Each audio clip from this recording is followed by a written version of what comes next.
Assalamualaikum warahmatullahi wabarakatuh. Let me introduce myself. My name is Fia Zara Rahmadita.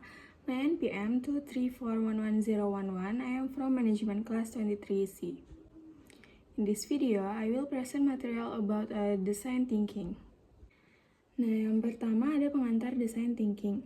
Design thinking merupakan pendekatan pemecahan masalah yang berfokus pada penggunaan dan penggabungan unsur empati, kreativitas, serta pemikiran analitis. Metode ini berasal dari dunia desain. Namun, kini telah diadopsi secara luas dalam berbagai bidang seperti bisnis, pendidikan, teknologi, bahkan pelayanan publik. Inti dari design thinking adalah memahami kebutuhan manusia sebagai pusat dari inovasi, lalu merancang solusi yang tidak hanya berfungsional tetapi juga relevan dan berdampak. Selanjutnya, design thinking menurut para ahli. Menurut Tim Bourne, CEO dari perusahaan desain IDEO, design thinking adalah pendekatan berbasis solusi yang mengutamakan pemahaman mendalam terhadap pengguna, memungkinkan perusahaan atau organisasi untuk menciptakan produk dan layanan yang lebih bermakna. Design thinking juga menciptakan ruang untuk mengeksplorasi ide secara kolaboratif, menggabungkan intuisi dan kreativitas dengan pendekatan sistematis untuk menciptakan solusi baru. Selanjutnya, ada 5 tahapan design thinking. Terdapat 5 tahapan utama dalam proses design thinking. Yang pertama ada empathize, definite, ideate, prototype, dan test. Setiap tahapan bersifat iteratif, bukan linear, dan dapat kembali diulang sesuai kebutuhan selama proses berlangsung. Inilah yang menjadikan pendekatan ini sangat fleksibel dan adaptif terhadap perubahan. Tahap 1 dan 2 yaitu empathize dan define.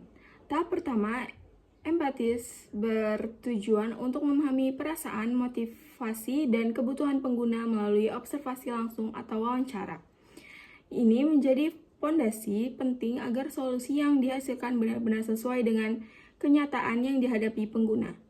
Tahap define berfokus pada perumusan masalah berdasarkan temuan dari proses empati.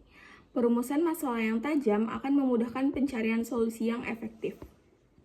Lalu selanjutnya tahap 3 hingga 5 yaitu ideate and prototype dan test. Ideate adalah saat tim menghasilkan berbagai alternatif solusi tanpa batasan, mendorong kreativitas setinggi mungkin. Solusi yang dianggap paling potensial kemudian dikembangkan menjadi prototipe atau purwarupa sederhana. Selanjutnya, purwarupa diuji dalam tahap tes guna memperoleh umpan balik dari pengguna dan penyempurnaan solusi secara bertahap. Selanjutnya, kelebihan design thinking. Keunggulan dari pendekatan design thinking adalah kemampuan dalam menghasilkan solusi yang inovatif karena berpusat pada pengguna. Pendekatan ini juga mendorong kolaborasi antar bidang keahlian dan mempercepat proses inovasi dengan mengurangi resiko kegagalan produk di tahap akhir. Yang terakhir yaitu kesimpulan. Design thinking adalah pendekatan yang holistik dan manusiawi dalam merancang solusi, dan ia tidak hanya mendukung penciptaan produk dan layanan yang inovatif, tetapi juga mendorong pola pikir terbuka, empatik, dan kreatif dalam menghadapi tantangan kompleks di berbagai bidang kehidupan. That's all the material I can convey in this video. Thank you so much for watching. Bye-bye.